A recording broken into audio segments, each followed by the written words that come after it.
Red Zone Day. Been a good week. We understand the challenge in front of us, and we've had a good week thus far, so finish it out strong today. Questions? To get to this day, given last week's struggles in the red zone?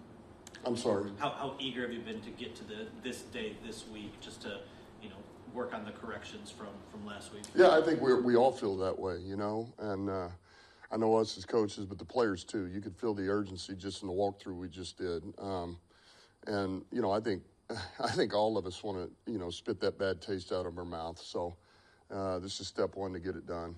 Obviously, we like to keep the football as much as possible. We saw the news about you with your home and everything, and safety concerns. I guess for you, you've been one of the rare coaches who've experienced arguably more fame as a coach than a player. You probably didn't think about balancing the fame with this as well. How's it been for you balancing this new level of fame that you're hitting with staying safe at the same time? Man, I don't, no disrespect. I don't even want to go there with any of it, Eric. Just, it's all good. And, man, I got a job to do. My primary job here is to coach this team and have them prepared every week. And I got to do my job, and that's the sole focus. Do you want to say anything to fans? After the playoff game with the fan stuff at the house, is there anything, message you'd like to convey to fans? No. I love our fans. The fans are unbelievable, man. This city, there's nowhere that I would want to be or any other team I'd want to coach for. I mean, it's rare to have an environment like we have and to be able to coach here, play here. And I tell our guys that all the time, man. It's a rare spot, and you better enjoy it because not every place has it like we have it. Last year we talked about it quite a bit, where you guys didn't lose back-to-back games. It's been about 2 years since that's happened. Beyond just being a good team and having good players, what's the key to that? Why are they so good at flushing mistakes? Well, look, I think it's the guys that we have, right? It starts with us coaches, but it's also it's why we acquire the players that we do in the draft. It's why we sign the free agents that we do. It's the urgency that we have. It's the willpower that we have. And so I just think collectively, man, we understand what it is. We don't lose confidence. We don't get flustered. We just go back to work. And we've done that again this week. And that's the best way to give yourself an opportunity to get back in the win column. A couple of classic Friday injury questions. Terrion's missed a couple days with an illness. A little bit different with a rookie, I imagine. What's it looking like for his status? And then Alex got back to practice yesterday. Obviously, he's still in the progression, but is he taking the steps forward that you'd hope coming out of protocol? Terrion, so today will be a big day for him. And he was out there and walked through. He's feeling much better. And so, today will be important for him running around practicing to see what it looks like. But I'd say he's trending the right way. And Alex is really the same thing. He's been going through the protocol, and he was out there. He ran around a little bit, and we'll see where he's at today. And there again, it's hard to say. You just never know with the concussion protocol. Jack being like the logical step in, but I was curious with the whole green dot element of it. He's capable, so is Derek. How do you go through the decision-making process of who's the sideline communicator during the week? Well, some of it is who's going to play the most or in the most packages. Certainly the guy who has the cleanest communication is always going to play into that, And so there again, we feel very confident. Look, all of those guys are going to play. Every one of them is going to play. Jack's playing. Obviously, Jack and Barnes, there's no question. So's Rodrigo. So's Germ. Neiman's going to play. I mean, we're going to use these guys. What kind of bonding opportunities, camaraderie comes with the first road trip of the year, both, what you remember as a player and then what you've seen as a coach? Yeah, I always think there's something special about going on the road, and you mentioned the first one. I really do feel like it's kind of perfect right now. We had 2 home games. We love being at home.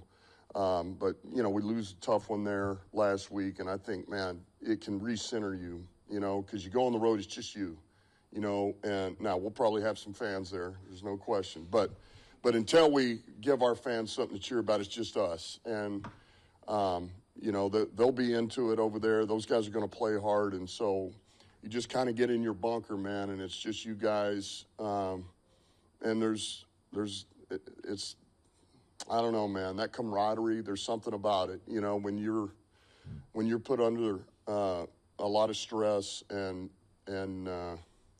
you know, you got to make decisions, you got to play for one another, and everything's kind of against you, man. It really makes, I think it bonds your team. Is Melifonwu an IR candidate? How's he coming along? Yeah, Brad and I have talked about that. He's progressing. He really is. He's progressing. And I would say no. You know, now that can change depending on if something happens here with everything else, the rest of the roster. But right now, I don't feel that way, and he is getting better. Just presumably the way you talked about Tim Patrick earlier in the week, he's going to be part of your game day plan. I'm just curious the logistics of it with the guy on the practice squad, a veteran like that. Poaching is obviously a two-way street. Do you just have a conversation with him like, hey, we're going to keep elevating you until we figure things out, or do you need to get him on the active roster sooner than later?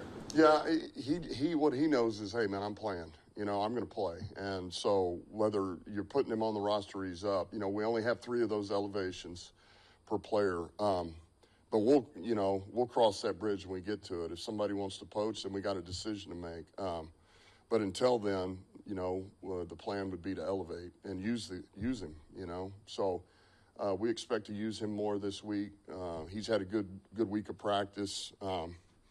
You know, I like him. I really do. He fits us, you know, just the way he is, the way he works, his attention to detail, and he brings a little something different to us. He's a big guy, man. He's a big target. He's physical. He's tough.